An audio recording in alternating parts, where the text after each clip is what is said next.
to the public. There are a couple of appendices on items 9 and 10 that are closed, which are to do with the terms of the lease and the valuation on Endcliffe Park Cafe and Arbourthorne Lodge. We've received 3 public questions and no petitions. If members wish to discuss the closed items in their reports, it will be necessary to pause the webcast and ask the press and public to kindly leave the meeting. Can I ask that mobile telephones and other such equipment are switched off or to silent mode? There's no fire test planned today, so if there's emergency evacuation, follow us and the staff out of the door. The assembly point is in Tudor Square. For the benefit of the webcast, can I ask each Charity Trustee SubCommittee member in turn to introduce themselves, and I'll start with Fran. Councillor Fran Belbin, Councillor for Firth Park Ward and Deputy Leader. Councillor Zahira Naz, Councillor for the Darnell Ward. Councillor Douglas Johnson, City Ward. Yeah, Councillor Richard Williams, Member for Stannington Ward. And for completeness, can I just ask the officers to introduce themselves? We'll start with Sarah. Thank you, Chair. Sarah Bennett, Assistant Director of Legal Services. Good morning, Chair. I'm Lisa Firth, and Director of Parks, Leisure and Libraries. Thank you. And Ruth Bell, Head of Parks and Countryside. Thank you. Thank you, Chair. I'm Amanda Clayton for Democratic Services.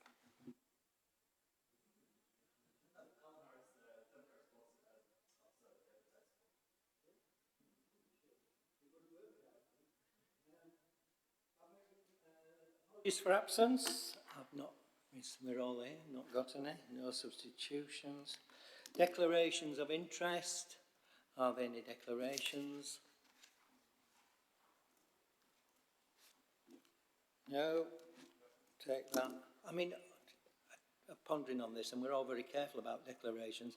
I mean, we've all got parks in our wards. It's just a fact, and some of them are charity parks, some of them are not. But there we are. Item 4, the minutes, to approve the minutes of the meeting of the Charity Trustee held on the 5th of June. They're from page 11. Can I just ask members, actually, have they had a chance to read them and are happy with the minutes? Yeah. Another, oh, yes, apart from. I'll just highlight that the minutes say Councillor Dorndale was in attendance, and in fact it was Councillor Zahira Naz. And are there any matters that members wish to raise from the minutes? Okay. So.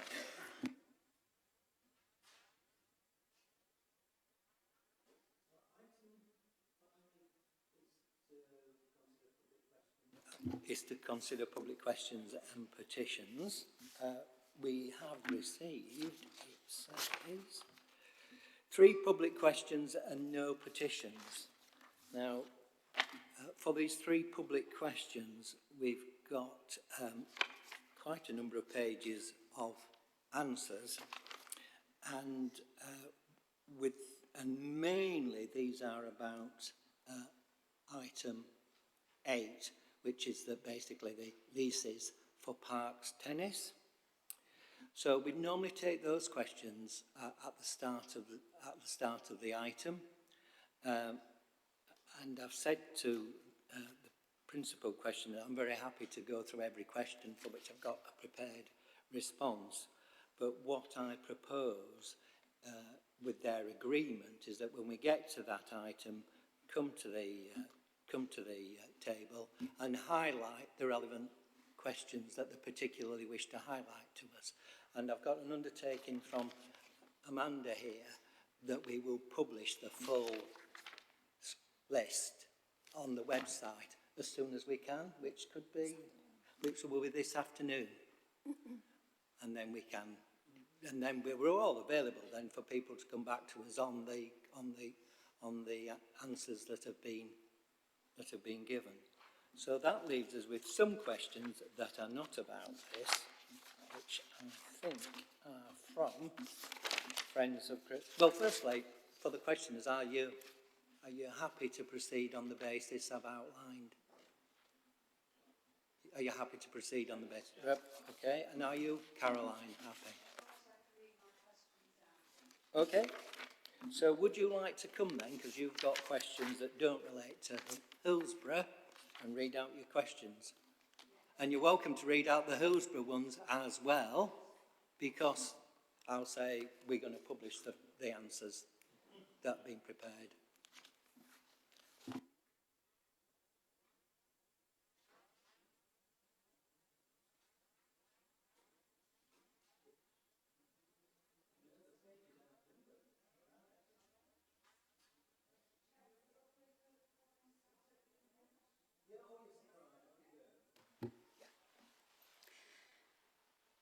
Regarding the tennis court's proposed project, the Friends of Grace Park object to this 25-year disposal of the tennis courts to a private company, which is privatisation of charitable parkland as it transforms publicly owned assets into privatised holdings in Graves Park and the other charitable parks, and would like to ask the following questions. Are the members of the Charity Subcommittee aware that they are acting as trustees for those parks which are charitable and the consequent implications? Is the Charity Subcommittee aware that there is no such company with the name of Courtside CIC? This displaying the calibre of attention to detail of the report in Agenda Item 8, is the Charity Subcommittee confident that there are no other fundamental errors in this report or in the planning of this proposed disposal? What is the correct name of the company concerned, and why was this company chosen over the others? Which companies were approached in the selection process? How many companies were in this process, and how many of these companies shared the same directors? When did the council go through the selection process for this company? Is the Charity Subcommittee aware that the notices for the disposals of these plots of charitable land were posted at the beginning of the summer holidays and responses expected by the 21st for disposal of parks and the 28th of August, a bank holiday, for the notices regarding charitable land? Are they also aware that many of the friends groups of the parks concerned were unaware that this privatisation concerned their parks? This being the case, does the Charity Subcommittee accept that as a process of notification, this process is flawed, undemocratic, and should therefore be redone? Is the subcommittee aware, and will the council acknowledge, that the tennis hub deal is tied in with the Tramlines Festival, and that is why the dubious and illogical decision to continue the Tramlines Festival, to continue to hold tramlines in Hillsborough Park has been pushed through? How does this proposal directly benefit the Graves Park Trust? If there is no significant benefit to the Graves Park Trust, how can the Charity Subcommittee agree to this proposal while maintaining the impartiality to act in the best interests of the Graves Park Trust in its role as trustee? Can the Charity Subcommittee confirm that the Council has approached the Charity Commission to check that a scheme is not needed in the case of this disposal? If they have checked, on what date was this done? If they have not checked, why not? In the face of such overwhelming opposition to the scheme, why would the Council continue with it? Especially after the understanding that all that is legal is not right, as proved by the Lowcott report over which they have lost so much public trust. Taking into account the answers to all the above questions and the information above that has now been shared with the Charity Subcommittee and Sheffield City Council as an organisation, as we have now drawn your attention to these matters, anyone who subsequently proceeds with this proposal does so in the full knowledge of its inherent inaccuracies. Further questions regarding Graves Park. What is the Charity Subcommittee's response regarding the charitable land in Graves Park that is currently still waiting to be restored to parkland? This land is the old Norton Nursery site, 2 parts of which are already restored by Friends of Graves Park and open to the public. The Friends have been waiting for permission to start the next section for the past 8 years. The Friends already have a scheme for this work and have already agreed to fund the restoration. Can you give us a timescale of when that permission will be forthcoming? Could it be possibly in the next 12 months? Please note this is a revision of a question asked in 2022, also in previous years, and we are still waiting for a satisfactory answer. Please also note that the Parks Department are currently using this as a depot and waste collection site for 36 parks and open spaces, even though the Freedom of Information responses deny that this is a depot, and that on at least 2 occasions in the past, this was stated to be derelict and surplus to requirements, and then the council tried to sell it off, which is why the Friends of Graves Park are keen to restore it to parkland. As the councillors must be aware, once a proper scheme is put together, applying for funding and grants for a project can go ahead. So, is it possible for the Charity Subcommittee to encourage the council officers to work with the Friends of Graves Park to put together a business plan to restore the Rose Garden Cafe back to its former glory as a matter of urgency so that the Friends can pursue applying for funding? Thank you. Thank you for your questions, Caroline. I just want to refer to the issue about the use of Norton Nursery.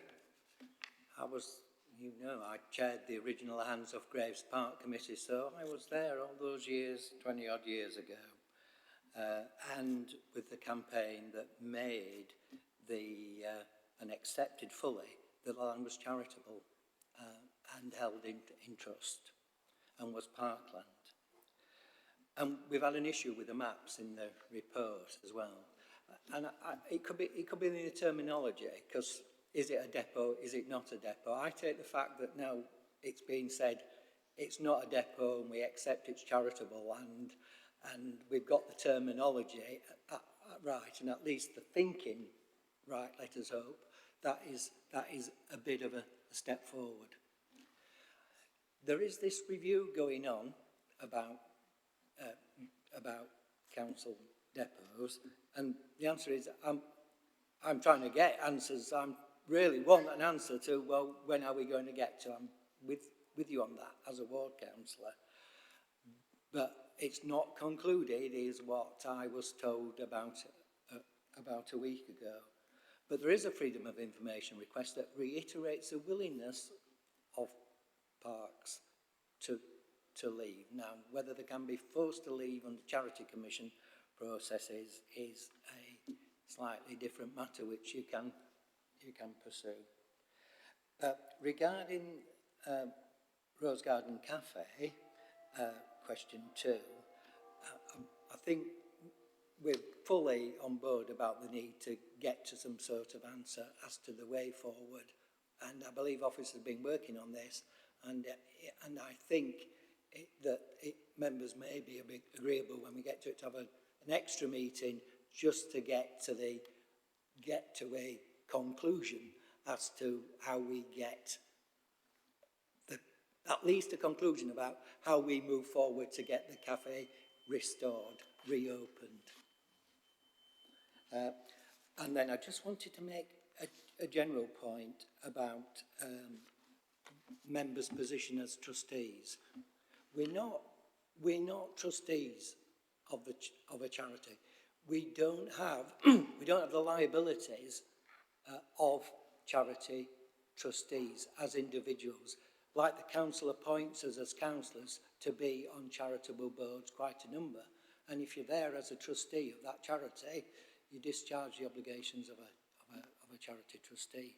But we're here to discharge the corporate responsibilities of the council, and it's not quite the same thing. So I just wanted to mention that. Other than that, we'll get them on the on the web pages this afternoon, and you'll be able to pick over the answers in detail. And also in the light of the decision that we're going to make They'll be emailed as well.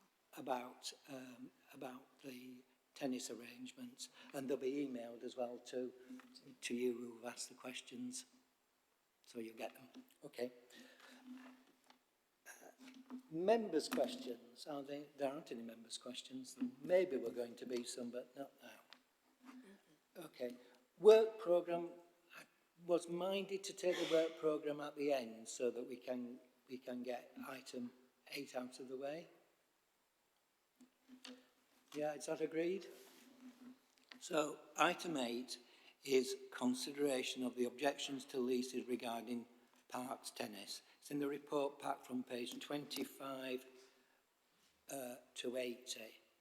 Now, because of what I said about members, about public questions, I just wonder if Andy from Friends of Friends of Hillsborough Park would like to come and highlight any of the questions that is asked particularly.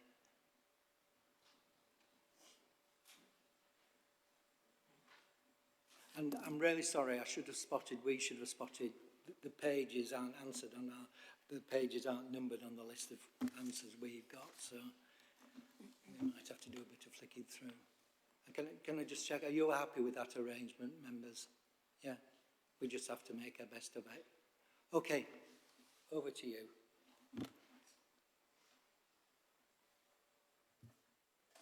Are you okay? Right. Yeah, okay, thank you. I think basically all of the questions that I've asked stand. What I'd like to highlight are basically just the outline of what I've said, which is that at the moment there are over 2,120 people that have signed the petition opposing the scheme. And that compares to, I think it was 412 in the initial activity hub online consultation that voted for the scheme almost a year ago now. So I think there's a groundswell of public opposition to this scheme, and that's based around, from looking, and again a lot of these things have come out in the objections to the disposal of charitable land.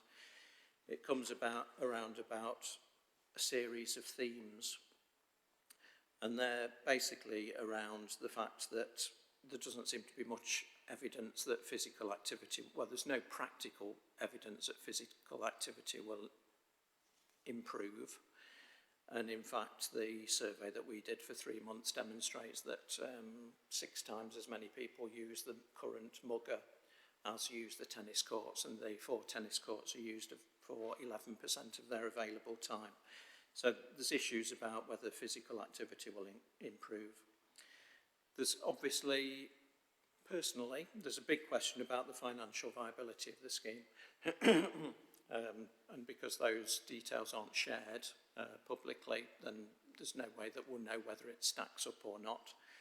And I'll come to something else on that in a minute. The other objections to the scheme and to the disposal of land, I think, were largely around the detrimental effect that it would have to people with physical and mental disabilities. And it's very unclear, I think, whether the proposed scheme will have a better outcome for people in Hillsborough Park, particularly, that have mental and physical disabilities. And again, there doesn't seem to be any evidence to suggest that the proposed scheme will have a better outcome. And it's not clear that there's been any actual consultation with anybody apart from Cycling for All, who I think even they say it is not their preferred outcome, but there are ways and means that it could be made to make them at least offer a service in Hillsborough Park. Also, I think a lot of people object to the scheme basically because it seems fairly self-evident that if you increase the area of the park that is paid to use, then it will disadvantage those people that are suffering from the financial crisis at the moment. And actually having a survey that asks a lot of primary school kids whether they're willing to pay £4 for increased activities is probably about, no, it's not very sensible. And we also know that at least at one of the schools, the Sacred Heart School, the PTA parents actually do oppose the scheme in general, because they come and buy flowers from the walled garden from us and have told us that. So basically, our view is that there seems to be a lot of current opposition to the scheme, and we don't see any advantage, apart from people seem to think that, okay, having another cafe in the park would be quite useful 200 yards away from the one that exists already. Having more toilets in the park would be useful. Having said that, there are going to be 3 public toilets and a changing places toilet in the park already, and potentially if the East Lodge gets developed, there'll be another public toilet there. So we would just highlight the fact that the overwhelming opposition to the activity hub is there. Right, I'm grateful to you, Andy, for summarising in that way. The officers can respond specifically to what you've said, and then introduce the report, or we can go on to the report and they can incorporate what your questions in their remarks. To be honest, the whole point of asking the public questions is to try and encourage scrutiny of the report. Yeah. And given that that's not obviously our role here, and that's your role here, then the only point of the questions is to try and encourage that scrutiny. I've got one other, my personal question, and that's based on it's based on the answers or the responses to the disposal of charitable land. And that's very specific about the fact that in that response about whether income from the hub will be used to support or pay for the sinking fund at other tennis locations, the response seems to suggest that that's not the case. And as I've said, the only way that that makes any sense is if it's financially not a viable scheme, so it doesn't actually cover the sinking fund, or unless somehow or other there seems to be some suggestion that the concession fee is not related to Hillsborough Hub. And again, I don't believe that can be the case. Right. So I would be interested in some scrutiny of that response. Right. That's it. Grateful to you.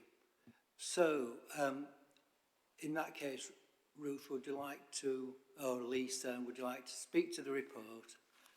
Keep in mind the questions which basically you prepared the answer, and what Andy has had to highlight from his questions in the responses that you make to the best of your ability.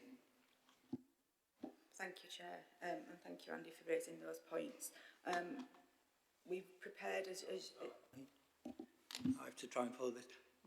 We're grateful for the questions. They're very legitimate questions as well, and thank you, for the clear amount of effort that you and your committee have put in to come in here and to raising the points that you've got in your questions. Thank you. Sorry. Thank you. I think I can pick up on a couple of Andy's specific points, but I've prepared extensive answers to the questions that were submitted that cover most of the points, and I've also pointed to previous reports, particularly around the consultation and how that was carried out, when it was carried out, and who by, but I will come on to point out a little bit of that when I go through the report today. In terms of the financial viability of the scheme and the due diligence that is being done, that has been extensive due diligence, both with our financial, commercial and legal colleagues. It's not in anyone's interest for this scheme to fail financially, and I think we have clearly set out how the scheme will be funded. There isn't a suggestion that it's not a viable scheme without the Hillsborough Hub. I think we've been very clear that this tennis provision and the activity hub at Hillsborough and the benefits that they will deliver together are intertwined, and it would be very difficult to separate the two. Simply delivering the tennis proposal without the activity hub would prevent the development of the facilities at Hillsborough Park. So the two proposals are completely intertwined, and it is one proposal. And we haven't tried to say that it isn't. And the way that the income for Hillsborough Park will be reflected in the charitable accounts, again, I've clearly set that out, and that is subject to an independent audit each year before they are submitted to the Charity Commission. So again, that is answered in full in the questions. With your permission, I will move on to the report. Yeah, okay, thank you, Chair.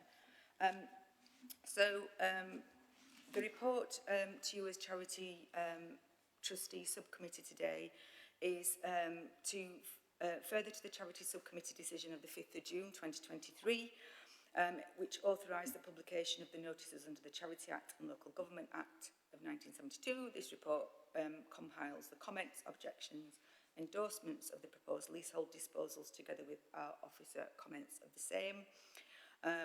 The report is asking that you as trustees consider the contents of the report and the previous reports and make a decision as to whether the proposed disposal is on balance in the best interest of the charitable trust, i.e. and the non-charitable parks.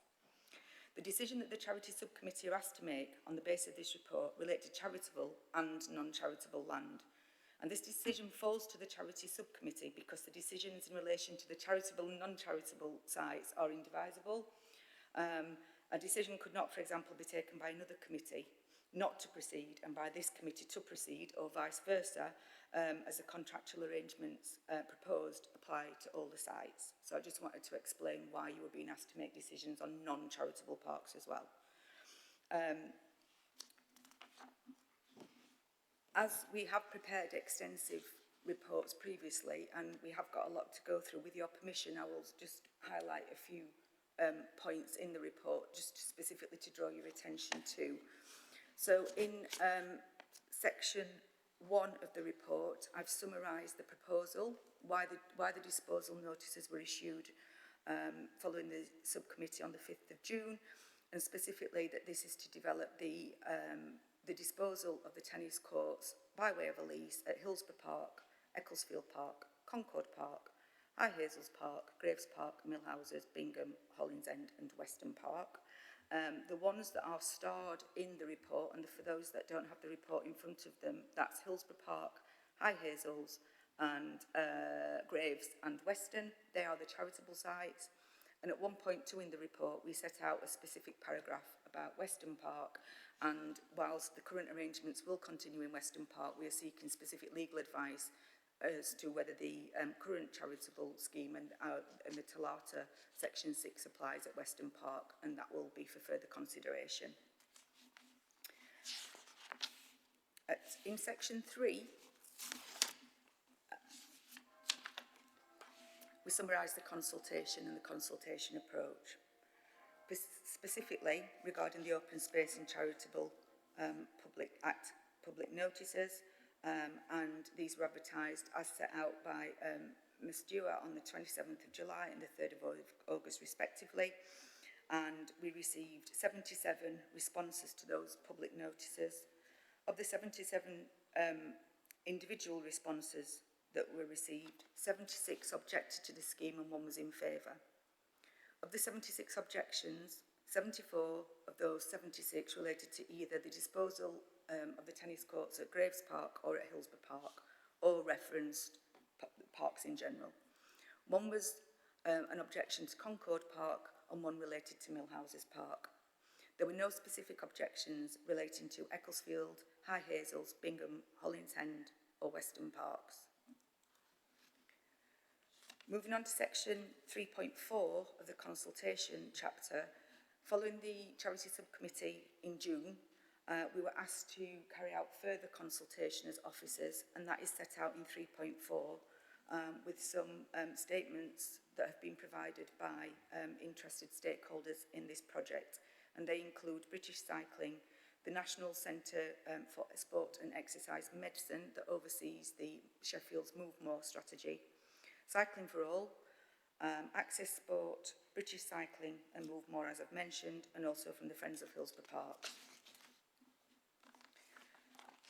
In Appendix 1 of the report, which I think is on page 34 of the report pack, we've collated excerpts from the charitable schemes for each of the charitable parks as a summary, and we've also included links in the report to the full governance documents for each of the charitable parks, including their charitable objects,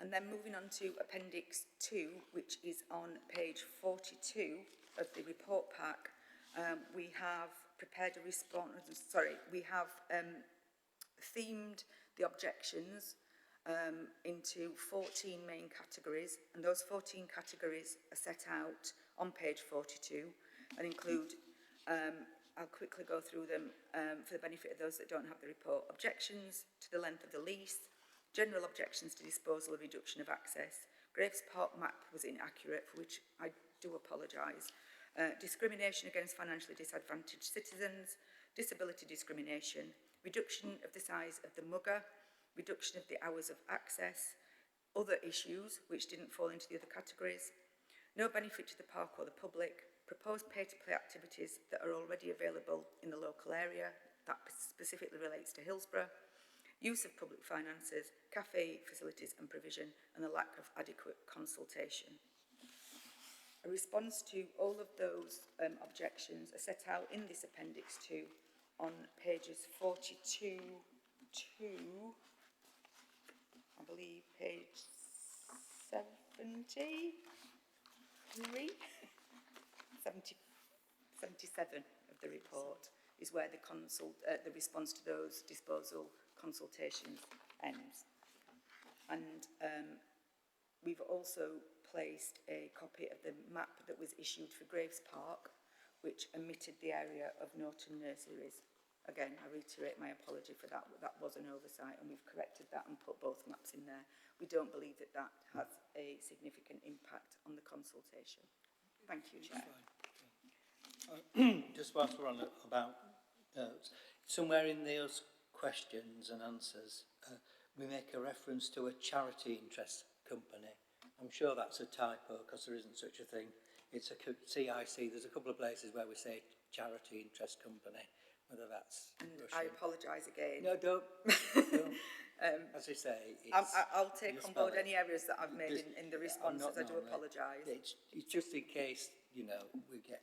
Community interest company. Community. It's mainly right. I don't think I'm a pedantic. I don't think about the thing. It's just, let's not cause an issue where there shouldn't be one.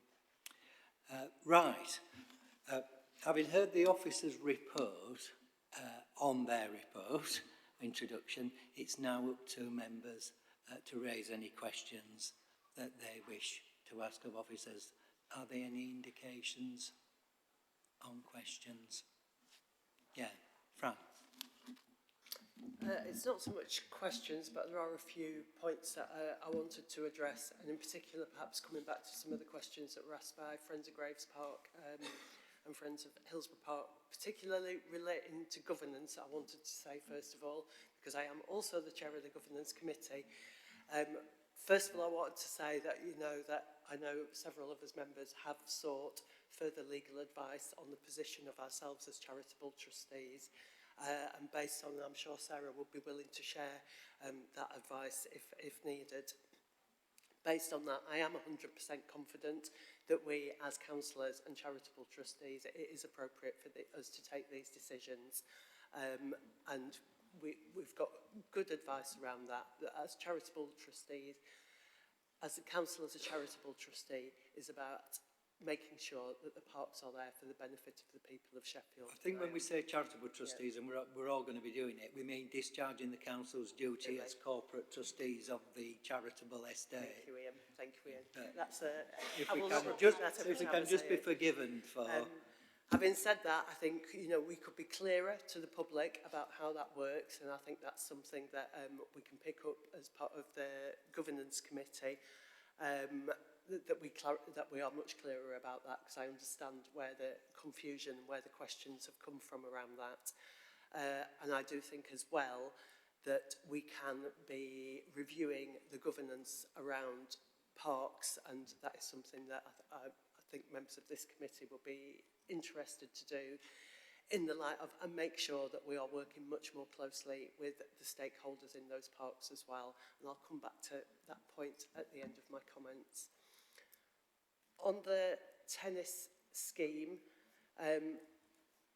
again, thank you for the questions that have been brought.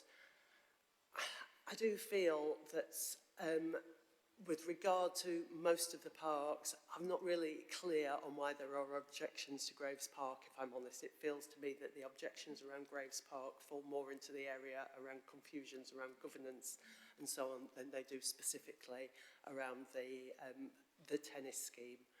I think the key park where there is an issue that needs addressing is around Hillsborough. To me, it seems fairly obvious that this scheme would benefit the other 7 parks, so I really want to address some of the petition and issues around the Hillsborough proposal. Again, I do feel that quite a lot of the objections have fallen into issues that probably lay outside the remit of this committee and are to some extent misinformed. Quite a lot of the comments refer to things like privatisation and private profits and so on, which I don't think are applicable to this scheme. I think I'd also accept the evidence that officers have provided that the vast majority of the space under this proposal of the activity hub will remain free to use. I think the activity hub itself looks like a really positive development. The question is whether it's the right development for Hillsborough and whether it is better than the existing space and the Mugger. And certainly I've really listened to what people have said to me about that, and I'll be honest, I've quite struggled with this decision looking at it. I'm a big believer in free play. People who know my work background will know that I come from that background of supporting young people in free play. I do have concerns, though, that the existing Mugger really lends itself to that approach of free play at the moment, because the nature of it isn't a varied space. I think when I have talked to both the Friends and the officers who've done the consultation, it tends to be more used by boys, for example, than by girls. And the principles around what makes good play space, I think, is all about having variety. It's about having a varied landscape. It's about having different spaces that young people can go to. I'm really, really mindful that the main users, I know there's been a lot of consultation with Cycling for All, and I appreciate their feedback, but the main users of this space are young people, and I do feel in a lot of the broader debate around it, young people's voice has been crowded out, to be quite honest, of a lot of the debate when it comes to what that area of the park should be used for. And I'm very, very mindful of the consultation that did take place with young people, as well as comments that have previously been brought to the committee by councillors for the areas who say there's quite a mixed, it's quite finely balanced, the public opinion on this. So I'm not sure it is fair to talk about overwhelming opposition to the plan. I think for those reasons, I am mindful to support this activity hub, but I did want to just go back to the governance question in terms of how we do this in the future. And I know that I raised this at the last committee. I do think we need to be involving the voices of local people, local stakeholders, much earlier in the process of making these decisions. I think we can look at that as part of a governance review around the charitable parks, but when it comes to, I know next year we'll be looking at a new park strategy, and in general, not just around parks, I feel we need to be involving and really listening and engaging our stakeholders much, much earlier in much more meaningful ways. I think if we had co-designed some of the consultation that we did around this with the Friends groups, we would be in a better place now that wouldn't feel as oppositional as it is at the moment. And I think there's much better that we can do around that I think we need to do for the future.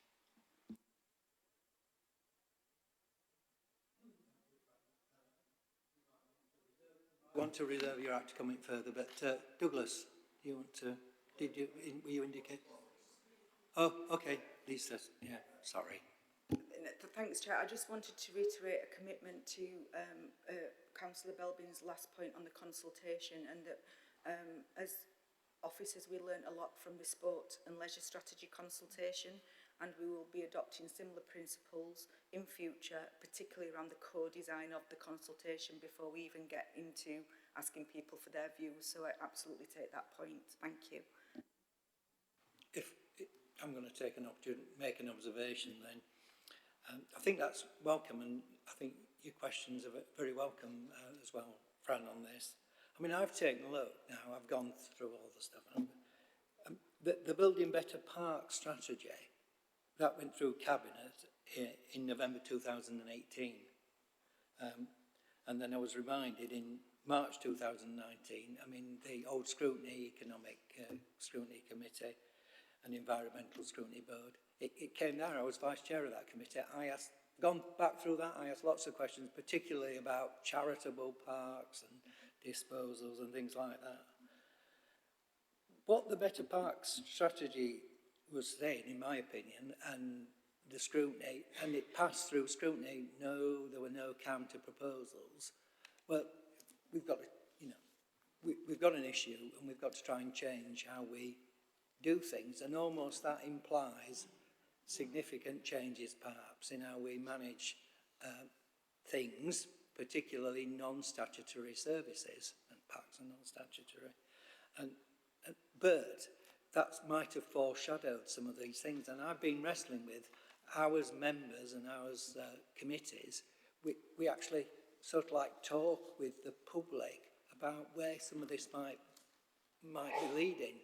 Because at the point when we ask the high-level questions, you get people who are on the same page as you saying, well, this is a splendid idea, this is the way to go, or even, and it might be my view, given the financial position and the service pressures that we face, it might not be the most wonderful thing in the world, but it might be a necessary thing we have to do.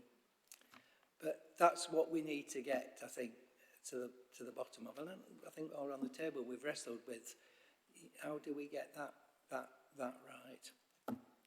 I hope I haven't cut across anybody's comments and it's not waffle. It's not intended to be waffle. Douglas. Not intended to be waffle, Ian. Right, okay, noted. I'm just actually literally looking at some questions on the report. I just wanted to bottom up where were the Western Park. So it says there that Western Park's included, but I think I'm right saying that no notice has been served in relation to Western Park, has it?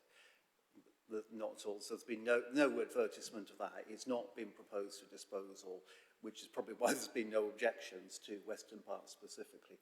If that's the case, what is the position with Western Park? What's going to happen there? I mean, there's not been the disposal notice, can't go ahead with that, and it looks pretty clear from the scheme, the charity governing document, that we can't do disposals of Western Park, and what we're talking about is a disposal by way of a lease.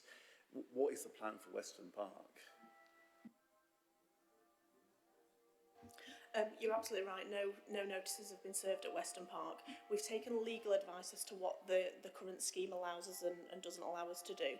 And we didn't have an answer that we felt meant that we were confident in moving forward at the point we put the other notices out. So we opted to not do it and get further legal advice before we decide what to do. So the plan with Western is that it will continue, it is part of the proposal, and it will continue with the existing arrangements up until the point that we have legal advice that we're satisfied tells us either we need to come back to you and let you know that we're going to put notices out and this is what in the scheme allows us to do that, or come back to you and say we think we need to approach the Charity Commission about whether or not we are okay to dispose of this land by way of a long lease as per the other sites. So the plan is to continue as we are for the moment until we've got a position that we're happy to come back to you and talk to you about. Does that make sense? I think it does. So are you saying that the plan is to continue until you can get to the point where you can dispose of part of Western Park? Right, okay.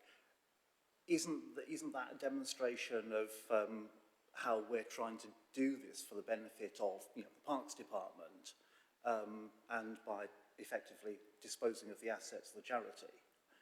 Isn't that the demonstration of the issue? And I'm just thinking, in terms of governance, this is why this committee exists. Because, frankly, it would be much easier if these weren't charities, we didn't have any charity assets to safeguard, and we could just get on with this as if it was a parks issue and could be dealt with properly by the Parks Committee. But because it's a charity committee, our job is to safeguard the assets of the charity that have been set up since 18 whatever. But this kind of exposes that actually what we are trying to do is effectively sell off parks. And I know it's not sale of the freehold, but it is sale of a lease for 25 years, which is a generation, which is, a sale. You talk about that if you were selling a house or on a lease for that sort of time. Doesn't that demonstrate the issue, though, with selling off charity assets? I don't agree with your view that it's selling off parkland. That is categorically not what it is. And I'm really sorry, I'm not sure what you're asking me. Sorry, I mean, the point is that we have a plan. So suppose as a council, the running parks, we want to go ahead with a scheme involving upgrading tennis courts, etc. And we could just do it as council, but we're constrained by the fact that these are not just council property, they're also charitable, and we're restrained. We've got conditions on us as a charitable trustee that means we can't dispose of properties. And of course, what you're asking us to do is give permission to dispose of property. We've run up against the safeguard that's in the charity governing document. I'll come back. It's there to safeguard. What I'm trying to say is we're looking for a way to get round the purpose that the charity was set up for. And the point is, isn't that wrong? Because we're trying to undermine the safeguards there. Okay, I'll take that question. We do have the right to dispose of charitable land, and that's set out in the documents that are the scheme documents. Yeah, but you just admitted that, in the case of Western Park, there's nothing for me to got the admit. right to do that. Sorry, no. What we're saying is we're seeking further advice for Western Park because we want to ensure that we have absolutely got the correct legal governance in place to dispose of the charitable asset of the tennis courts by way of a long lease, and that is not selling off Western Park. That is allowing someone to come in under our operating arrangements, under a very detailed 20-odd page specification to operate tennis courts, as they do currently under a licence. So this is not about selling off Western Park tennis courts. This is about us progressing with an operator who is, and investment. We can't just do it as a council because we don't have the capital investment ourselves to do what we want to do. And as Councillor Oakland has set out, the aim of Better Parks is to work with partners to make the assets, facilities, recreation as the best, highest quality they can be in Sheffield without that having a significant impact on a revenue budget that is being cut year on year. So I do understand that Western Park is not being advertised as an open space notice currently. We're seeking advice on that. It will be subsequently when we get that clarity, and if necessary, it will come back to this committee, if necessary. This is not an admission or trying to get out of, we are trying to do this right under the direction of legal colleagues. So I hope that answers your question. Without meaning to obscure it, I think the issue here is whether we can rely on the power in that Trustee of Land and Property Act disposal and subsequent court cases which has clarified how we should act on disposing of land, and I hate using that word disposal every time I do it, but it's what we have to use. There's nothing to stop us applying to the Charity Commission for a scheme order to do this, or to ask them whether we should apply to them. I think that's the issue, not whether the deed made in 1890 happens to be a complete prohibition on dealing in the land. Even if it is a complete prohibition, it actually statute, law, practice, judgments have changed. How how you might interpret that, I think is the truth of it, is my reading of it. So it's whether we can use that Trustee Act power or have to go for a formal scheme to the Charity Commission, or whether we have to clarify them what they mean. If you're setting up a charity today and you went for a scheme to the Charity Commission, my understanding is it would automatically include a power for trustees to dispose of land under what arrangements they think fit in the interest of the specific charity, without actually having to trouble the Charity Commission one way or another, who, without meaning to slander them these days, seem less interested in being troubled than what used to be the case that I felt to be the situation many years ago.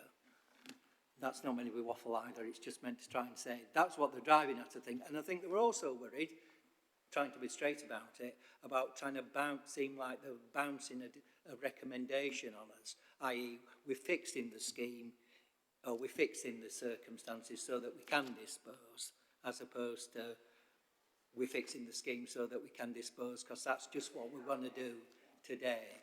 You're talking about whether we need to get it up to date.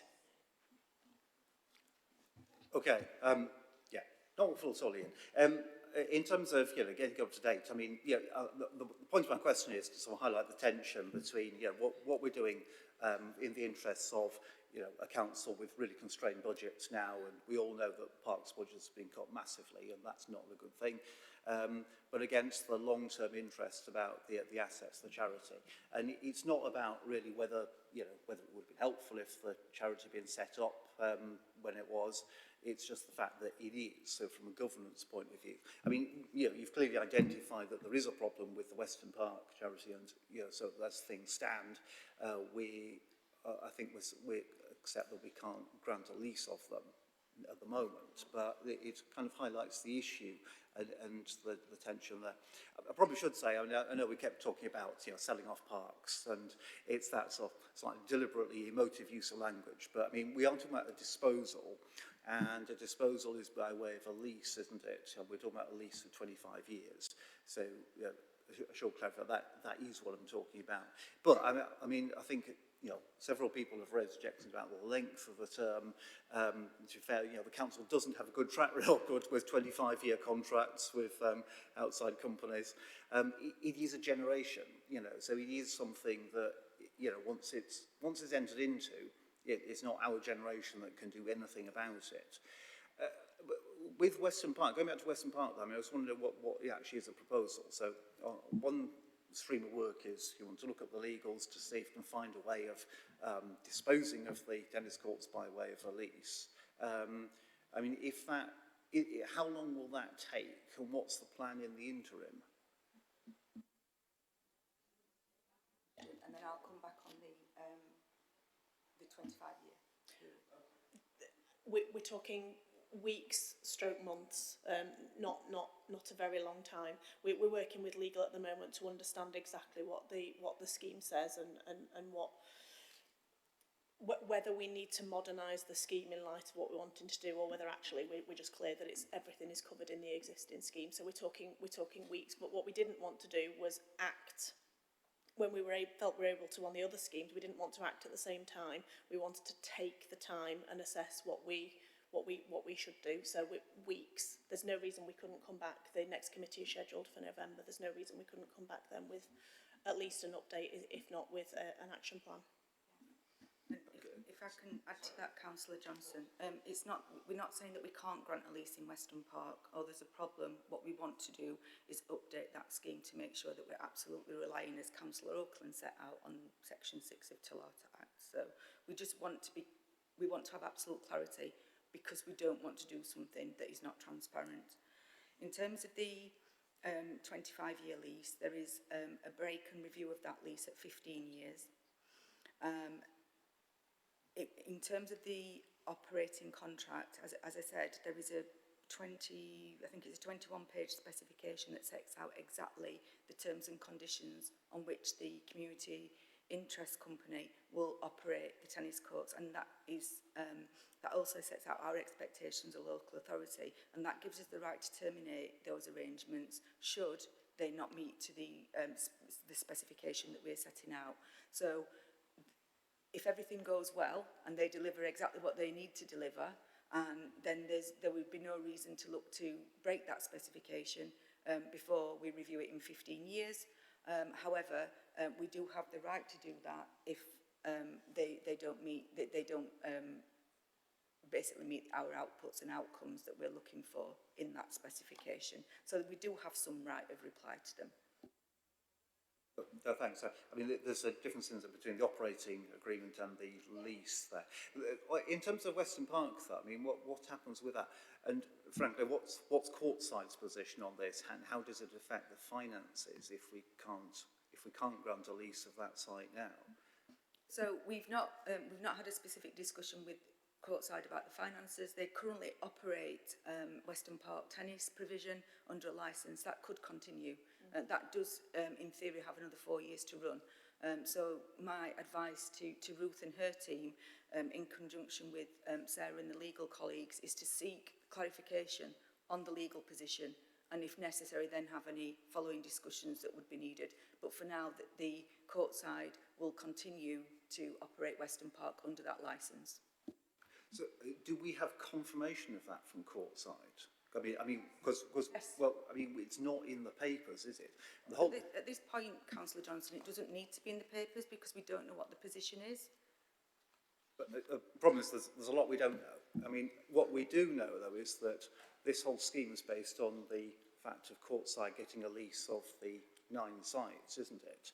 And if we're saying as of today, we can't, at the best they can get a lease of 8 sites. I mean, do we know if they're content to go ahead with 8 sites yes. out of 9? Yes. No, sorry. Do we know? I mean, do we as a committee know? Or is it just, I mean, how do we know? Because they can continue with Weston Park under a licence for another 4 years. So it's not that they can't continue to operate Weston Park because they can do. It just won't be, if we take a hypothetical scenario that we cannot lease Weston Park tennis courts to Courtside Kick, there is a licence in place for another 4 years to Courtside Kick. Yeah, no, that makes perfect sense, yeah. But the question is, if we can do that in Weston Park, then why can't we do it in all the other parks? Because that would avoid all these problems. So this has been set out in previous reports and discussed quite extensively. In order to get the external capital grants, or any organisation from for instance, Sport England or the Lawn Tennis Association require the recipient of capital grants to have at least a 25-year tenure and security of tenure for that capital investment, and that's why. Okay, but okay, and I suppose that begs the further question. So, what is the position of Sport England and the Lawn Tennis Association? Because, I mean, what we don't want is if we go ahead, grant this, but actually they say, well, you've not delivered on this because you've not provide the lease of all the sites they wanted. I mean, is that in the grant? It's just something that, you know, I mean, surely we need to have bottomed out because, I mean, one of the big issues for us agreeing to dispose of the sites today is based on the capital investment. But actually, if we don't know for sure that that's secure, that's probably not the position we want to put ourselves in. So we have bottomed that out, you'll be pleased to know. We had specific discussions with Sport England. I believe we've set out that the Sport England capital investment was at risk if we don't make a decision. They expect this scheme to be decided upon and they expect it to be well developed in winter. We have a further conversation with Sport England next week where we will update from this committee, and we are hopeful that after that discussion we can then secure that grant income and we progress with the scheme, should that be what is decided here today. So we are having conversations with Sport England. We have a regular dialogue with them, and they've obviously committed what they call a solicited bid, which means we talk to them about the scheme, they approve the scheme, and they allocate their capital resources. That is secured funding. Can I just clarify though, because it says in this report, wherever it talks about it, I mean, basically says Sports England, I think, are getting a bit fretful, really. And it also says, as well as what you've just said, Lisa, that they have a board decision to make to reconfirm. I mean, there's two contingencies here, I think. One, finally bottom in the Sports England. I believe that can be done, subject to what we decide here today. And the other thing is planning. You know, there is a planning process to be gone through as well to clear this. And if planning's refused, another independent process, then that's an issue as well. You can't just stick the building up in the park. I just want to be clear on that, so that the public at least know we're not. I'm not intending to go into this blind and thinking, well, that might trip us up or that might trip us up, and I don't know about it. Members don't know about it. Those two things might trip us up. I don't think the Sports England thing is going to be a showstopper, but in terms of the scheme. But just wanted to be clear, because it was referenced in the report in that way. Yes, and after the Charity Subcommittee in June, we had that conversation with Sport England, because the scheme that they have provided this grant from has closed, and all of the schemes are progressing. So we spoke to them and we explained the complexities of it in Sheffield. They are looking at this in the context of the wider sport and leisure strategy as well for Sheffield, and the significant capital investment that the council has committed. They are happy with the way that Sheffield is working, and happy with the plans that Sheffield have got in place for sport and physical activity in the future. They said to me that they were required a decision in September, one way or the other, and subject to that decision being made, subject to the scheme being well developed, they would go back to their board of trustees that oversee a little bit similar to this board in the local authority, to recommend that the extension to the grant is given. So, as I say, I've set a meeting up with Sport England next week. I'm not significantly worried about that aspect of this scheme, subject to a decision one way or the other today. Douglas, I was just trying to clarify that. So that was no, it's fair enough. And the problem with asking questions is that it end up finding that we know less and less, frankly. I mean, I suppose I'm a little bit more worried now about where we are with Sport England, Lawn Tennis Association, and all the other arrangements. Now than I was. I mean, so I've raised those questions. I mean, just on page 33, I mean, it seems there are additional conditions from Sport England. The problem is the committee hasn't got any correspondence from Sport England setting out what its current position is. It should be in the papers. And I don't want to be unkind to anyone, but I mean, we do have this difficulty of sometimes relying on verbal assurances from officers that turn out to be something slightly different as time goes on, and possibly as things change. But one of the things that Sport England seems to have referred to, and quite rightly you've raised it here, Sport has to be satisfied all objections to the scheme have been addressed. So the elephant in this room is that, we've got a proposal which is meant to be about improving parks for the benefit of the park users, but actually there's a pretty substantial amount of public opposition to it. Where do we stand with this? Okay, so Councillor Johnson, I can only say to you that chapter 4.4.1 sets out the position with Sport England.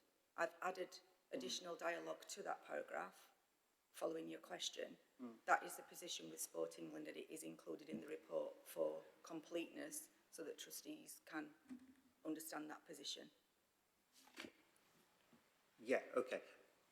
Accept that point, yeah.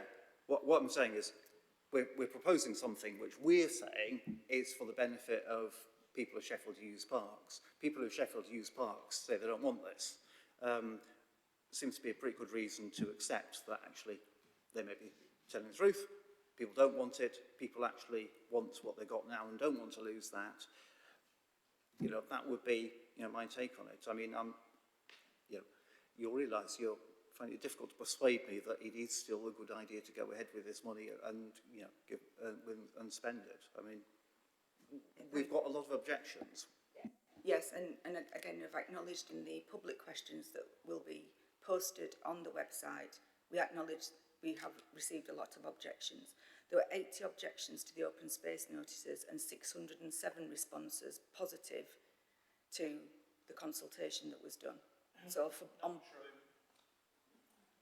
there were 607 responses to the consultation, of which 60 odd percent, 412 out of 607 were positive.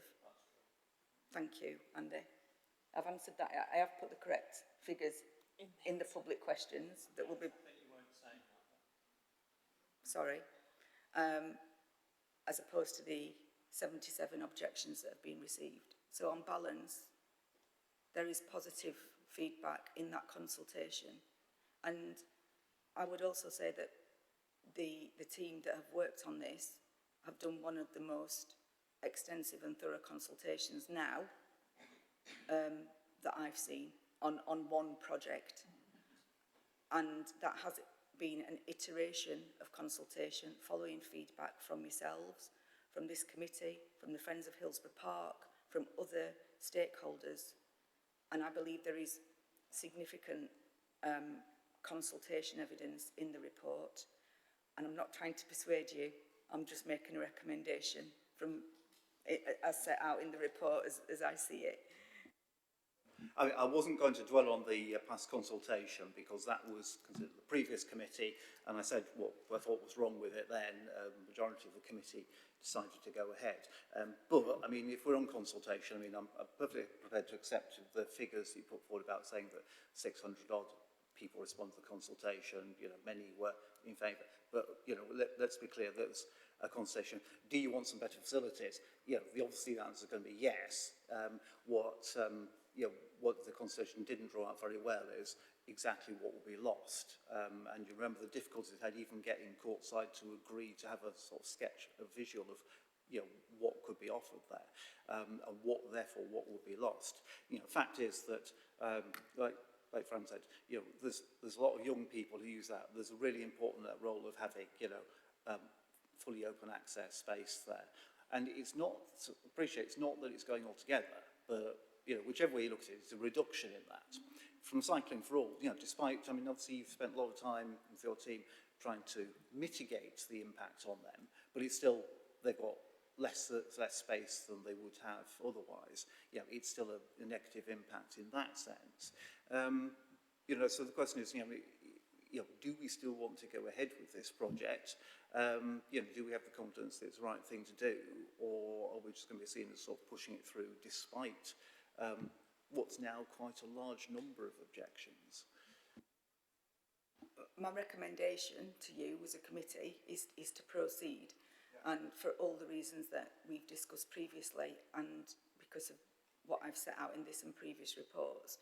And young people have been spoken to. 4 schools have been visited to get responses. The questions said the Mugger area will be smaller. It will go from this to this. That's semantics, and I completely understand you don't agree with me, and neither do the Friends of Hillsborough Park. It was clear that the Mugger area would be smaller. Other than that, there are new facilities that are going to be introduced into that area, and those, we asked questions, what facilities would you like to be introduced? Particularly the ones around paddle tennis, miniature golf, and so on. So I can only say to you so many times that I believe the consultation did say it will move from this to this. It will be smaller, but it will also be redeveloped, resurfaced, and you will get the benefits of the wider benefits in a smaller area. Okay, I mean, I wasn't going to labour the point on consultation, as I said, you know, but I mean, you know, what we do, if I know you've put more reports on them, you know, bits of consultation more recently since June, you know, but of course the one omission is the bit that Councillor Belbin mentioned too. You know, we did a specific additional bit of consultation with school-aged children to our team there, but we have another team in the council that deals with involvement of young people through the youth service, and we know that that team hasn't been used. We haven't had that sort of older age of youth there. So I mean, you know, it is a weakness in the consultation. We did go to Forge Valley School and speak to children of all ages at Forge Valley School, which is a secondary school. Yeah, I know, went through the schools, but with those children, it's our youth involvement service, you know, they're... Intervention team. I hesitate in the sense that we're rehearsing things very reasonably that got covered in the responses to the questions and things that we've talked about around the table, and I don't think anybody thinks it's anything other than quite a tricky decision we've been asked to do. But I've got Councillor Williams who wants to ask some questions, and I'm sure you'll reserve your right to comment when we come to Yeah, is that acceptable? I could wrap up with a comment, but yes, it makes sense to go to the question. That's up to you. You can have your comment if you.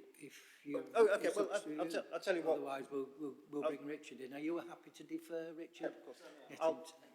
I'll tell you what, the way I'd looked at it now. I mean, one of the issues you sometimes get in the voluntary sector with small organisations that are always desperate for funding, so like the council is on a bigger scale, is that we chase the funding, and organisations come unstuck when they see something that could be promising, but it doesn't really fit with what they do, and as they look into it, they come up with more drawbacks. And I just feel that we've probably done the same here. And it's really difficult to say, well, actually, no, don't think this is good, when there's so much work that officers spend so much time on, which definitely need to acknowledge. But it just seems to me we're in that situation. It seems that it is not bringing the benefits for the people, the park users who want to do that.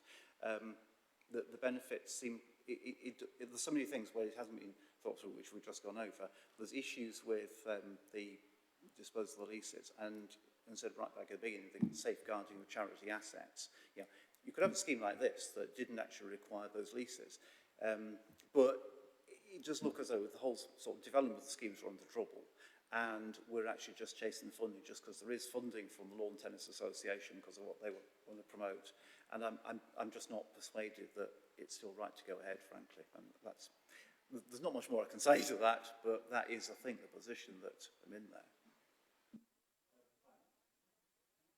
Councillor Williams. Thank you, Chair. Firstly, a personal observation is that I didn't think today was about having a rerun of the June meeting. No. I thought it was about reflecting on the responses to the notice of disposal, whether positive or negative. Is that right? Thank you. Yeah, I mean, in terms of the types of objections... I don't think it does to run these things too tightly when members have got questions, Councillor Williams. So if I've been indulgent and too indulgent, I apologise to everybody. Sorry, you totally thrown me in. Yeah, in terms of the objections as I see, they fall into... Although the officers have done a much better job in coming up with all those different ones and totally preempting me, but to me I put in two main categories.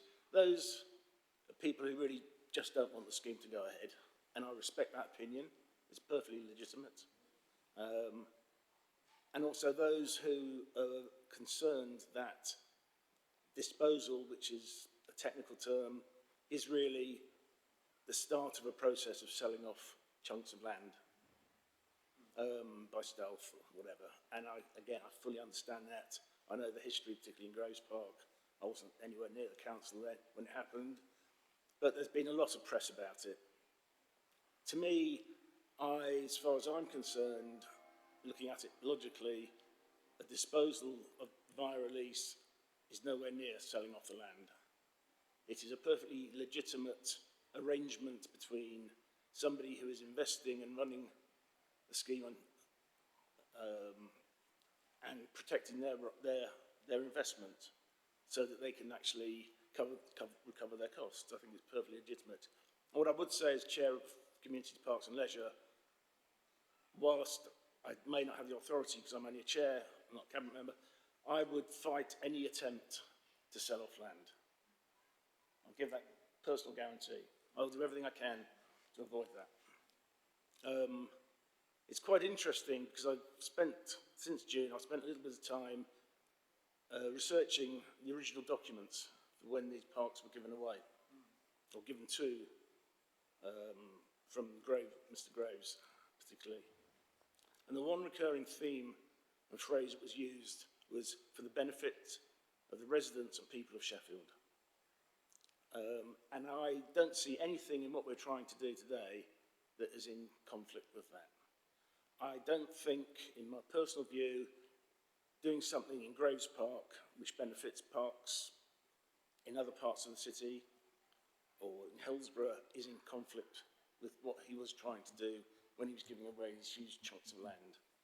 And I think that's quite important.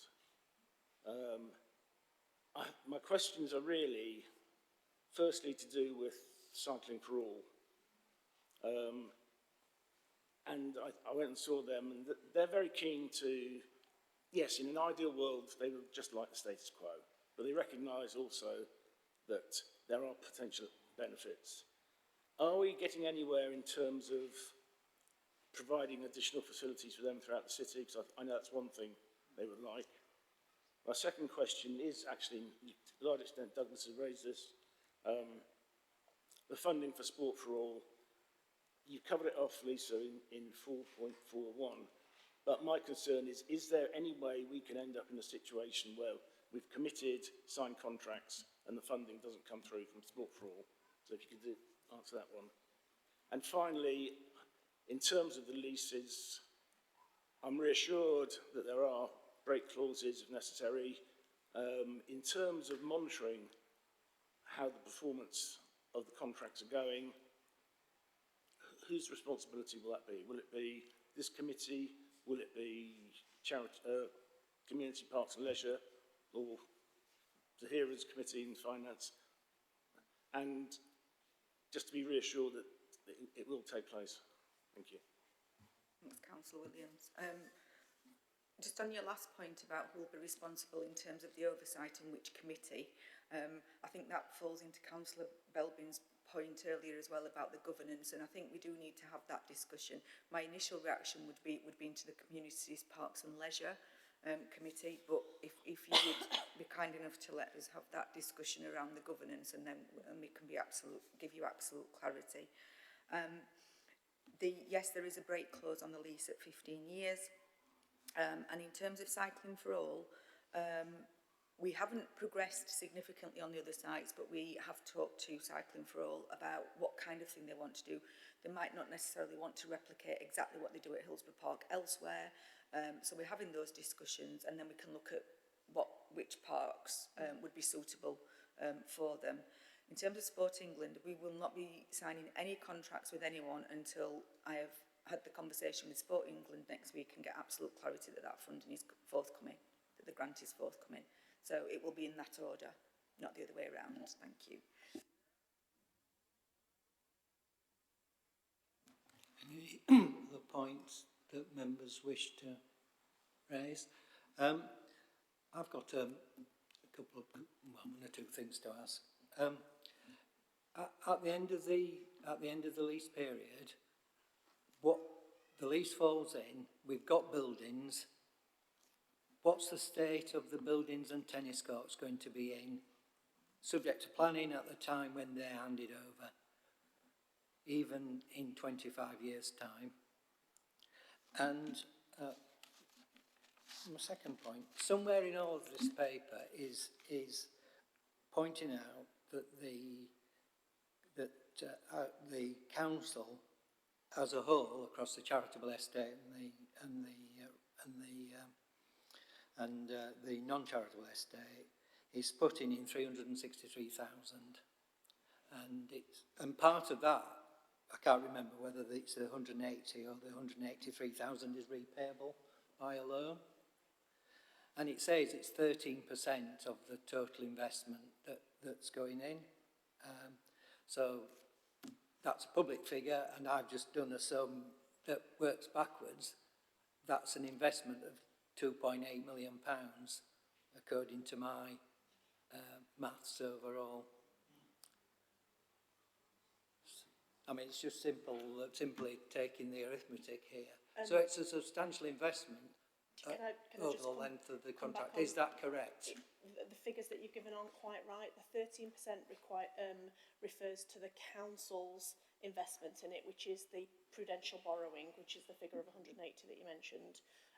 The other monies that are going in are Section 106 funding, which is tied to the mugger. Yes, which is not. It's not council funding, if that Yeah. makes sense. It's slightly different. Does But, that make sense? but members can just, you know, in the end, members get asked about where Section 106 money should go. Sometimes we're asked about 8 years ago, and then we have to collect the money in and all the rest. But different issue I'm ranting on about. But still, we get asked about where Section 106 money goes. Yes, the section 106 is tied to the mugger, and the figure for the activity hub is 1.4 million. Okay. I think. Does anyone else want to? Ah, yes. Zahira, do you want to comment? Yeah, thank you, Chair. Oh, sorry. You want to, yeah, sorry. Sorry. Answer the question, yeah? Yeah. Yeah, okay, sorry. So the contribution is also to the sinking fund, life cycle maintenance costs, as it's sometimes referred to, an escrow account. That actually means that the tennis courts, and as part of that operating specification, there are obligations on the operator to maintain the courts and the hub during that period. As leases come towards the end of their natural life, so towards the at the 15-year stage, that will be reviewed. When it gets to 20 years, it is likely that discussions will happen with colleagues in property services about whether that lease is extended, and that may be subject to another public procurement process at that stage.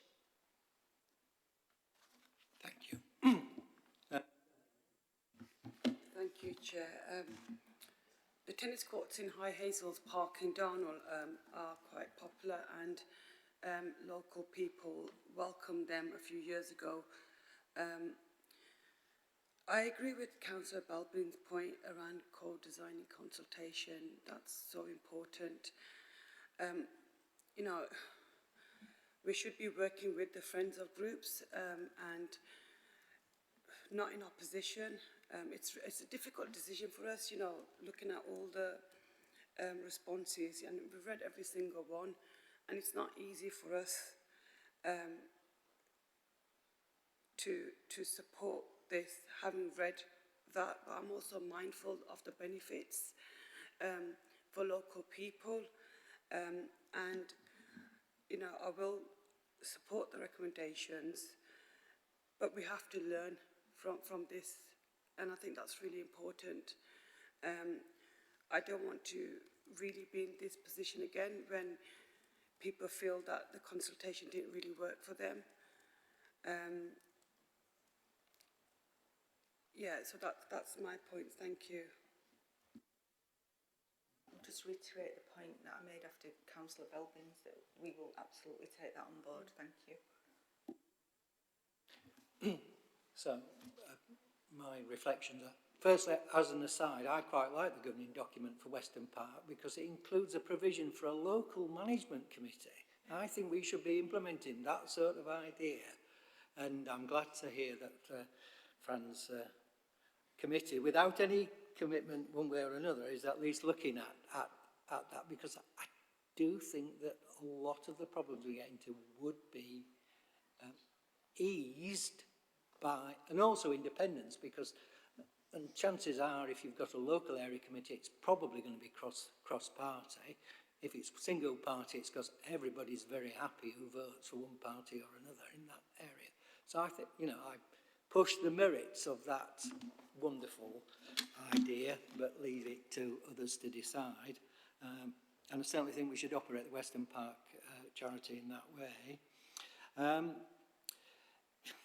I've gone through all of this stuff personally, and I've asked, I've asked lots of questions, and I've seen lots of questions go through, and it is a really difficult decision, I think, and it's a really difficult decision for Hillsborough Park.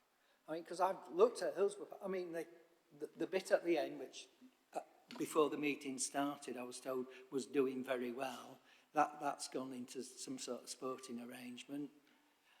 The car park goes off to the football club for so many days a year. Tram lines is an issue, I think, to be got to the bottom of, particularly the issue about in this as well, about it's about benefiting the individual charities. You've got to demonstrate that there is something, not just a cut in expenditure. You know, if money goes into a charitable park for X, Y and Z, Graves Park, and it's £5,000 or £10,000, and the result of that is that the core funding that the council puts in from revenue gets cut by £5,000. In my view, you might be sharing the burden commonly, but you're not showing benefit to the individual charity clearly. They might have to take a cut. Just an observation on that, which I think we've got to get to the bottom of. As far as I can see, there's nothing in charitable law, there's nothing in the Charities Act, there's nothing in charities practice that says that as each individual charity that is before us today, and I'm making my decision, as I'm sure members are mindful that these are individual charities insofar as the charities in the park. There's nothing to stop us making arrangements with commercial outfits, community interest companies, other charities. In considering the benefit to other charities, my view is it's not an exact science. It's not either we benefit by £1, so you can't benefit at all. It could be, well, we benefit by X, and you're going to benefit too. If it's a common shared objective, providing we're always mindful of the duties for each individual charity, it's not something that says you can't cooperate. Parks have operational areas, so, you know, not nursery. Well, 27 years ago on the day this council said that the public had never been allowed access to Norton Nursery, there was a notice outside saying open to the public today. And it wasn't, it used to be open to the public. So, you know, if we are running part of the park for operational reasons, which is completely legitimate in my book, but we could do open days and things. There's stuff you can do that fulfill the public access. But there's nothing to stop us cooperating and not in this way, providing we can show benefit. And the benefit here is an arrangement that delivers our charitable objectives for each individual park, as far as I can see, and at no cost to the charities or the council. And being terribly old-fashioned, I look at a tennis court. I used to get complaints about the state of the tennis courts in Graves Park, and 2 of them were derelict and all the rest of it. And I've had a few complaints in the last week about there could be some more maintenance done. But that's a traditional park activity. You know, I've always associated being able to do that with parks, so we're trying to secure that. I don't, 25 years, I think that's, gosh, 25, I agree, we do that several generations. But this isn't this. Believe me, I'm absolutely convinced this isn't just 25 years and there's an end to it. There's an operating specification, there's a performance specification. There are those 2 documents, they are public documents. The lease is voidable if they do not perform the obligations that they've undertook. It's got a 15-year review. I wish 15 years is at the outer orbit of where I feel particularly comfortable, but it has got a 15-year review. It's got that operating. And basically, it's a nil-value lease. We know it's got no value in it because it's parkland that we have committed not to sell under any circumstances. And we're in a very powerful position as freeholder of that land and as charity trustee.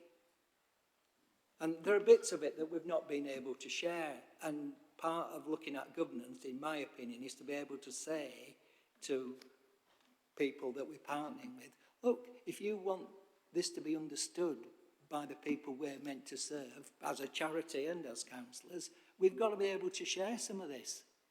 so that you can, so that we can see on a confidential basis if you want. Because for all I know, Courtside will be doing other deals with other parks, and they may want, they will try for the terms that they see to be best. But if we can't be more open, it's a problem, and quite rightly so. Quite rightly so. But I've come to the position we are favouring the charity objectives. And J.G. Graves, the reason why he was able to give these parks to Sheffield was because he made a lot of money. And he made a lot of money because he was an innovator. He was a disruptor. He was a pioneer of mail order. And we can't rule out innovation. And although I'm not a blade of grass, you can see it, but that doesn't mean we can't have innovation and things that may improve our income for the charities and for the park estate in general.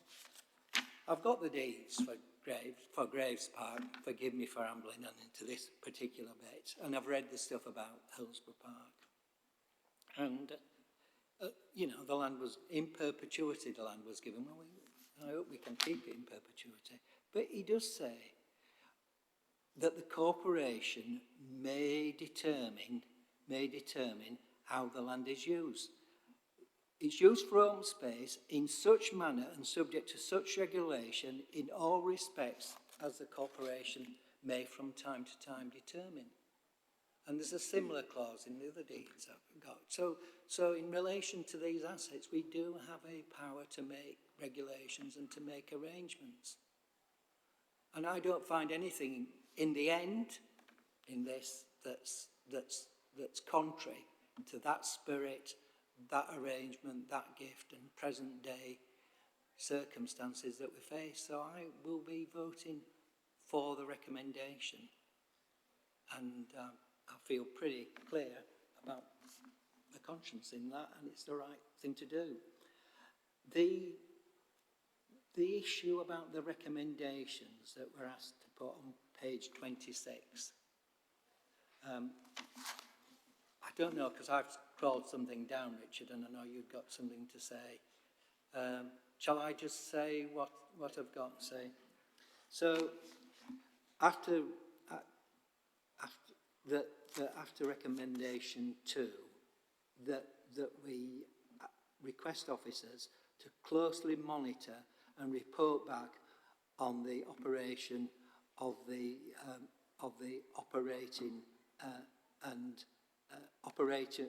operation of the performance specification as outlined in Appendix 1 and 2 of the report of the 5th of June, so that original report. So there's an operating and performance specification, and we need to know that that is being performed. And I thought, because it's going to be time to do this, that 12 months would be at least a starter on that, if members are comfortable with that sort of thing. 12 months from when, Chair? Yeah, well, from now, because I think in 12 months they're going to conclude it, they're going to get underway if they can, in January. Well, I think, and then we might have will they be delivering by that point? Yeah, that's it. Sorry, Councillor Utland. We expect the specification to start around April time, 2024. So what we can do is bring regular updates to either this committee or the Communities, Parks and Leisure Committee. And then, I'm quite happy to bring kind of to each an update through committee members on a regular basis. Okay, and if they don't start operating till April, if you were to get a report in 12 months, they'd have been operating for around 5 months. I think I'll be guided. I think that possibly that's a good time to say everything's running swimmingly or it's not, just as an initial I think that would be helpful. And I'll try and remember to come along. We can highlight any issues, any concerns, any learnings in that months? first kind of 5 to 6 months as well. The closest meeting to 12 months yes. today. Yeah. Is that agreed? Chair, yeah. I'm a bit concerned about the term regular, because regular could be every 5 years, and I think the sentiment is that it should be at least annual. Yeah, yeah, yeah. But I prefer yeah, that to actually be yeah, put in. yeah, yeah. And All right, annual's fine with me.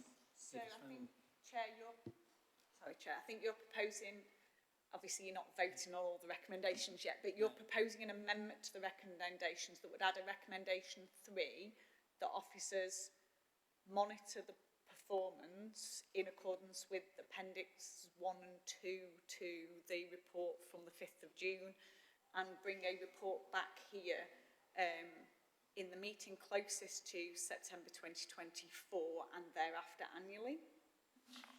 Yep. Okay. That, Yes, I was thinking less than 12 months if it came to it, but at least annually, yeah. yeah, whether it's here or whichever committee it's finally decided on. Yeah, that's to be decided. Can you do that? yeah. Well, I suppose the question is, does this committee... none of the committees have decision-making powers around operating and managing contracts. So this committee has reservations to it around specific decisions that have to be taken as charity trustee. That wouldn't include enforcing the contract, for example. Neither would communities, parks and leisure.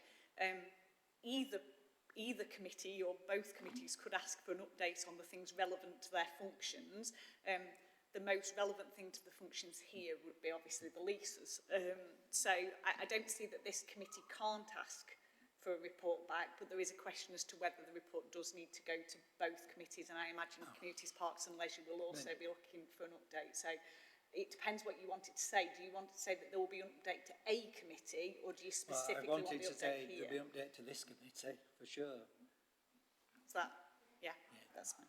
I think as And we've just seen on what you've said, I just want to, as I've just spouted, to my mind, it is the operating specification and the performance specification that are key to this. Yeah. So that links that's into what, the leases, yes, though, doesn't it? yes, that's what, that's what we've got to look at, I think, is my sense. And so, have you, and take it to both committees if that's, you know, well, we can't appropriate. decide for the other committee, can we? So it'd be up to them to decide that. Could I make just observation, please, Chair? Could we not say to this committee and other appropriate committees? Just so that it's kind of suggesting that it should go to communities. I think, as current chair, I would like to know what's going on. And I'm sure the rest of my committee members would as well. As I understand it, we can't make a decision for another committee. No, you can't make a decision for another committee. But I think that the officers have indicated they would propose to bring it, and I think you could even add it as a work programme of CPL next time it goes, and then you can be reassured, Councillor Williams, that it is going to come to that committee as well. There was another bit which was request officers to consider any charity governance issues arising from the decision which is made today, is about to be made today, and to incorporate that into the work programme. Does that, Fran? I think that's sensible, but I think there'll probably end up being some crossover with the governance committee, and it's probably something that the two committees need to work on together. So again, in terms of wording, You'll bear that in mind for your committee? absolutely, yeah. Okay. Chair, do you particularly want that as an amendment to the decision on this item, or were you wanting to propose an item, when you come to do the work programming item, were you wanting to add an item to that work programme? I was assuming that would come up under the work programme and that we'd discuss it there and add it there. What I think we want, putting words into people's minds, is we want to say we've listened. At this stage, we can see that there's an issue with all of the questions that we're being asked, and that we want to reflect that in the work that we do. So, with Fran's, as Fran has raised this, if she's agreeable, we'll take it under the work programme, take it off the table now, but I mean, it's on the, you've heard us say it. You've heard us say it. Okay. Not as an amendment Yeah. specifically to this item, but as a work Well, we'll programme do it when item. we get to the work Okay, programme. yeah, thank you. Okay, so, You've proposed that amendment to the recommendations, Chair. Do you have a seconder? Councillor Just a Williams has seconded that. Is the committee? yes, we're just about Yeah. to, right. So, the report contains recommendations for approval which are on page 26 with the addition that has just been proposed and seconded. Just a minute, on the amendment, are we agreed? Yeah, we were agreed, yeah. Yeah, we were agreed, right. Seems to be nods. It was, yeah, okay. So,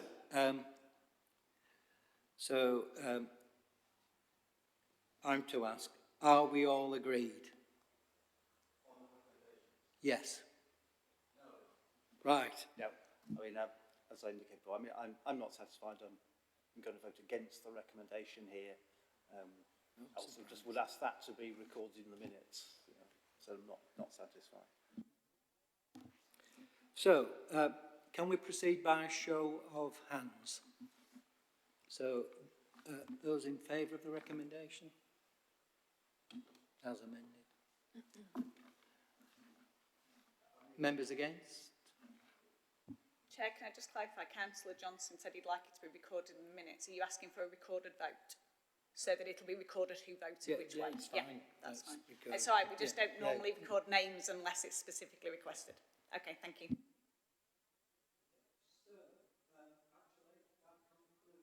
Concludes this item, and I've just got to get back onto the agenda. Let's see, I think we're at, well, we are at the work programme, item 7. So who's going to lead off on this? Which is in the report pack. Page 17. Gosh. Right, Amanda, are you going to speak to this? Thank you, Chair. Yes, the work programme is at page 17 of the report. It's just there for your approval. I'm not sure if there's anything that Lisa wants to add, but obviously we will take into account, if everyone is satisfied, that we do put something in there about the governance review.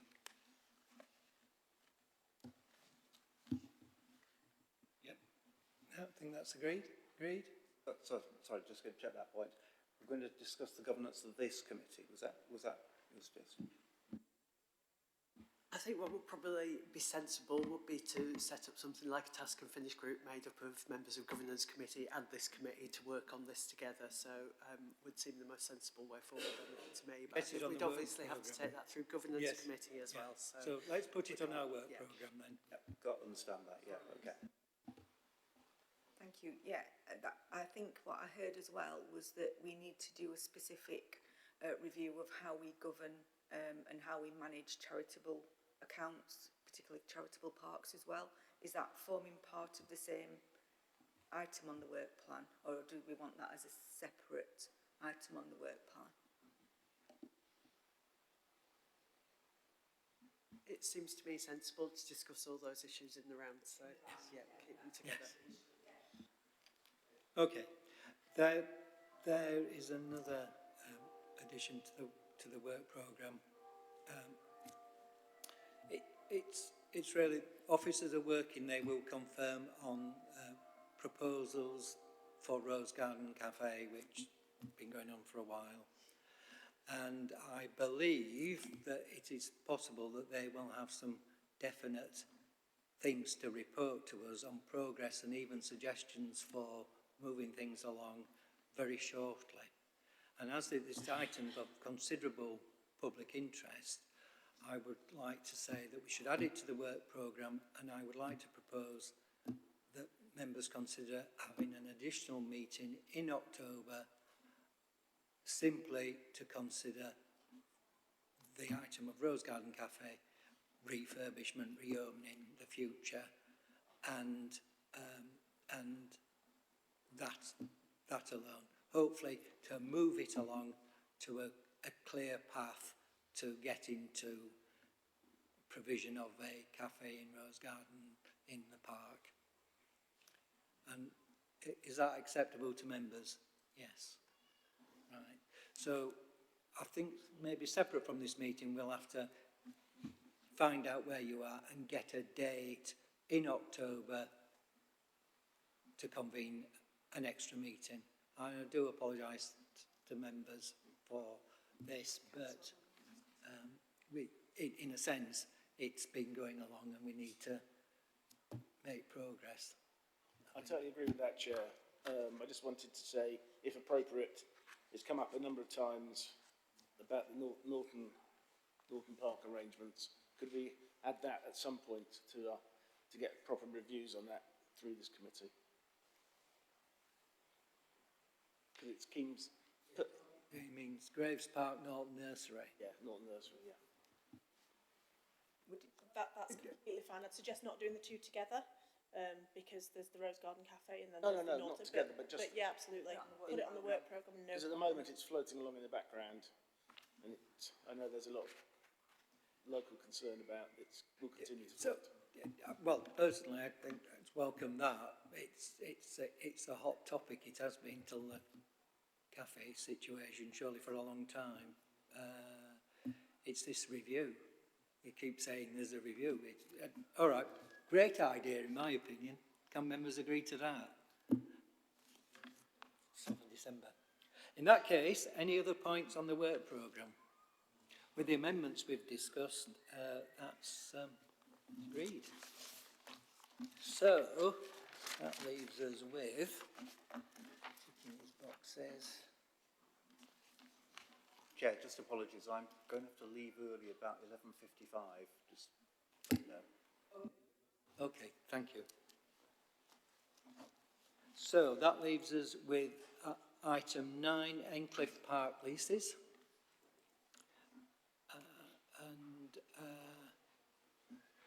Ian Wrightson's not here, so it's David who's going to report on this. It's myself and David, who I've never seen referred to as David. I'll introduce Dave Rice, who's a business manager within Parks and Countryside in the business and partnerships team. I'll introduce the item if that's okay, and if you've got any questions, Dave will be, I'm sure, happy to answer them. You can afford to be brief. Absolutely. So item number 9, the lease of the cafe at Endcliffe Park. I'm not proposing to go through the report. I'm sure you've all read it in detail. So what I'll do is just go through the purpose of the report and then the recommendations. I will just draw your attention to the fact that there are 2 closed appendices. So if you wish to discuss the matters that are contained in them, i.e. the details of the lease, we'll have to go into a closed session and ask members of the public to leave the meeting. So the report seeks the approval of yourselves, the Charity Trustee SubCommittee, acting as the Charity Trustee for Endcliffe Park, to grant the lease of the property, the cafe, as we refer to it, to Ashley Charlesworth on the terms set out in those closed appendices. And the purpose of the report explains to you that it's been prepared by a qualified surveyor who has assessed and set out that we believe we're getting the best terms that we can. It also sets out the requirements that have got to be met prior to this disposal by way of a lease. So the recommendations of the report are that on consideration of the commercial terms and the qualified surveyor's report set out in those closed appendices, we ask you to confirm that you as trustees are satisfied that the proposed terms are the best that can be reasonably obtained by the charity in the circumstances, and therefore approve the lease of this property to the tenant, Ashley Charlesworth, based on the terms set out. Are there any members' questions? Are there any members' comments? Only one question. Is the length of the lease in the public bit? Are you able to tell us how long the lease is? I'm happy to tell you it's for 2 years. Yeah, thanks. Any comments? No? Oh, Richard. Apologies, Chair. And thematically, is it got monitoring and performance elements to it that officers will be keeping an eye on? yes, I wouldn't suggest having an annual report come back here, but yes, and then after 2 years we will be moving to a process where the property is marketed, and then a new lease will be set with all those things as well. So, is the recommendation agreed? Take time, yep. It's agreed. Item 9, Endcliffe Park Cafe. That's what we've just done. You mean Oh, item sorry. 10? Yeah, Lease of sorry. Arbourthorne Lodge, no problem. I'm just the script. So 8, 10, and I'm cross-eyed. 10. Item 10, lease of Arbourthorne Lodge. The report, the purpose of the report and the recommendations are fairly similar, just with referring to different parks. So once again, just to remind you that there are 2 closed appendices, which if you wish to discuss them, we'll have to go into a closed session. The report seeks the approval of the Charity Trustee SubCommittee, acting as Charity Trustee of Norfolk Park, to the following proposals: that a new lease is granted of the Arbourthorne Lodge to Amy's House on the terms set out in those appendices, after consideration of the contents of the qualified surveyor's report, and satisfying itself that the proposed terms are the best that can be reasonably obtained in the circumstances, and also to set out the requirements that need to be met prior to the disposal. So the recommendations, which are a little bit repetitive of what I've just said, but it is that on consideration of the commercial terms and the qualified surveyor's report as set out in those appendices, do you as trustees agree that you're satisfied that the proposed terms are the best that can be reasonably obtained in the circumstances, and therefore approve the lease of the subject property to the tenant, Amy's House, based on the terms set out in the report, subject to the advertising of notices and consideration by the subcommittee of any representation made in response to the public notices being advertised? Comments? Sorry, just same question before. Ruth, how long is the lease on this one? Is this the same? 15 years, which is why notices and consideration of that disposal. Is it agreed? It's agreed. So that, members and members of the public, concludes the business of this committee. There will be a further meeting, as I've described, at a date and time to be agreed with members in October. And then the next scheduled meeting of this Charity Trustee SubCommittee is to be held on Monday, 27th of November at 2 p.m, probably here. And I think that concludes our meeting today. Thank you all for your attendance.